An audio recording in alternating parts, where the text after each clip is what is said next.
بسم اللہ الرحمن الرحیم۔ شروع اللہ کے نام سے جو بڑا مہربان اور نہایت رحم کرنے والا ہے۔ السلام علیکم یوسف اسکول سسٹم کے جماعت ہفتم کے پیارے سے طلباء و طالبات، آج ایک بار پھر ہم اپنی کلاس میں ہیں جس میں ہم لوگ نظم نمبر 1 کی پڑھائی کریں گے، اس کا مرکزی خیال جانیں گے، تشریحات کریں گے اور آخر میں املا کے الفاظ کو دیکھیں گے۔ تو شروع کرنے سے پہلے سب سے پہلے یہ بتا دوں کہ یہ نظم مولانا الطاف حسین حالی نے لکھی ہے اور اس کا نام ہے مسدس حالی سے انتخاب۔ اس سلائڈ میں جو تصویر نظر آ رہی ہے یہ بیٹا مولانا الطاف حسین حالی کی ہے۔ اس نظم کے مطالعے کے بعد بچے اس قابل ہوں گے کہ وہ مسدس کی حیت سے متعارف ہو سکیں، مسلمانوں کے شاندار ماضی سے آگاہ ہو سکیں، اسلام کی برکات جان سکیں اور اس کے ساتھ ساتھ مطالعے کی عادت کو اپنا سکیں۔ مسدس کسے کہتے ہیں تو دیکھتے ہیں کہ مسدس سے کیا مراد ہے۔ ایسی نظم جو 6 مصروں پر مشتمل ہو مسدس کہلاتی ہے۔ سب سے پہلے ہم اس کے مرکزی خیال کو دیکھتے ہیں اور پھر اس کے بعد اس کی تشریحات کو دیکھا جائے گا۔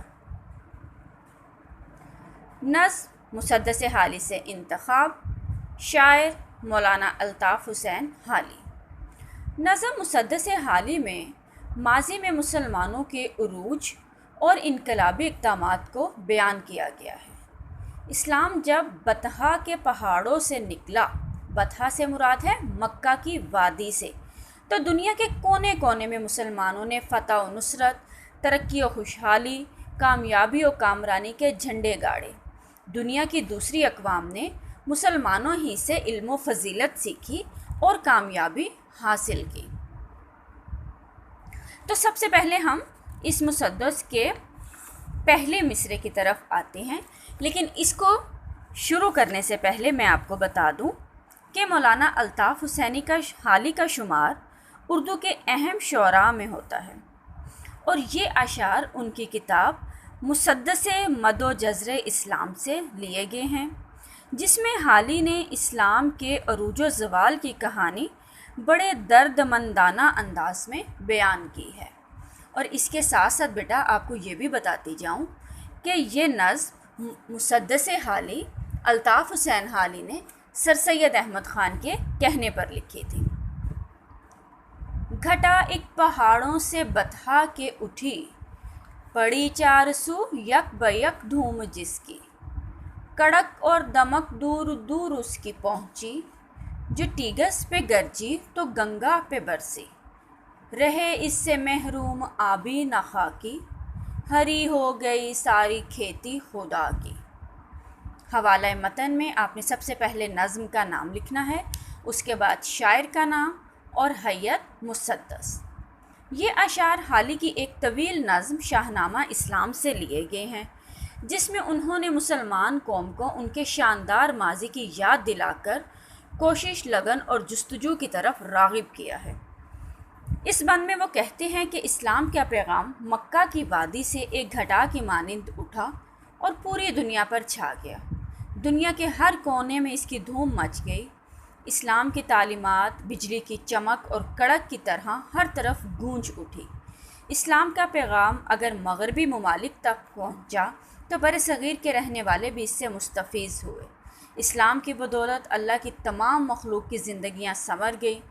اس پیغام سے نہ صرف خاکی بلکہ آبی مخلوق بھی متاثر ہوئی۔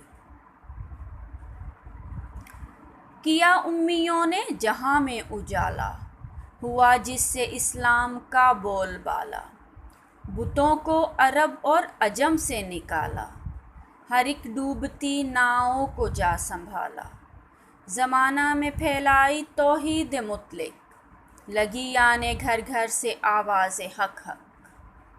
مولانا حالی اس بند میں بیان کرتے ہیں کہ عرب کی قوم ان پڑھ تھی۔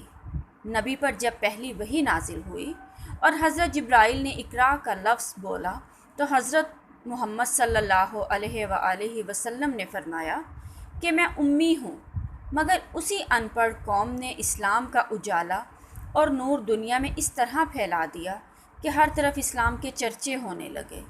عرب اور عجم کے ممالک جو بتوں کی پوجا کیا کرتے تھے، ان سب نے بت پرستی چھوڑ دی۔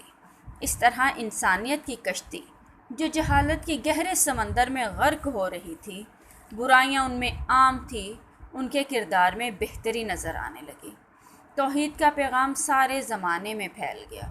سب لوگ شرک کو چھوڑ کر ایک خدا کی عبادت کرنے لگے اور ہر گھر سے اللہ کے ذکر کی آوازیں بلند ہونے لگیں۔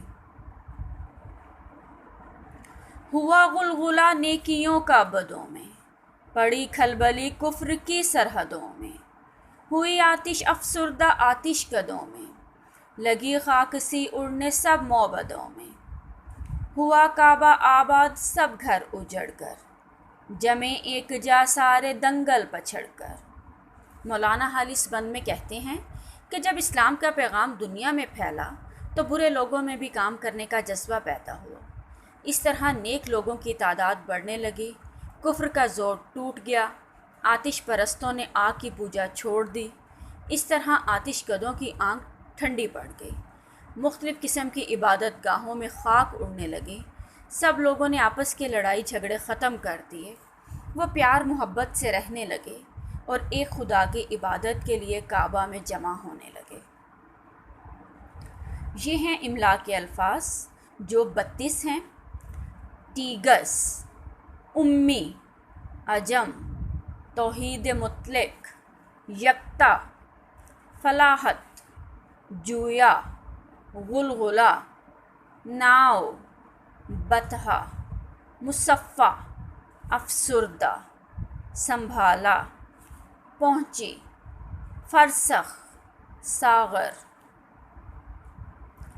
کھیتی، نیکیوں، بدوں، کھلبلی، سرحدوں، آتش کدوں، دنگل، پچھڑ، مسئلے پروانہ، پیمبر، میں کدے، سیکھی، سمجھو، سرے راہ، چربے، سرائیں۔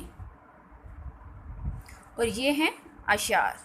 کیا امیوں نے جہاں میں اجالا، ہوا جس سے اسلام کا بول بالا، بتوں کو عرب اور عجم سے نکالا، ہر ایک ڈوبتی ناؤں کو جا سنبھالا، زمانہ میں پھیلائی توحید مطلق، لگی آنے گھر گھر سے آواز حق حق۔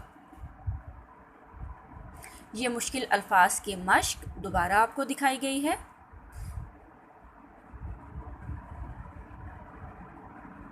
آزمائشی ٹیسٹ، آپ نے پڑھنا ہے نظم کو اور ان کے جواب دینے ہیں۔ بطحہ سے کیا مراد ہے؟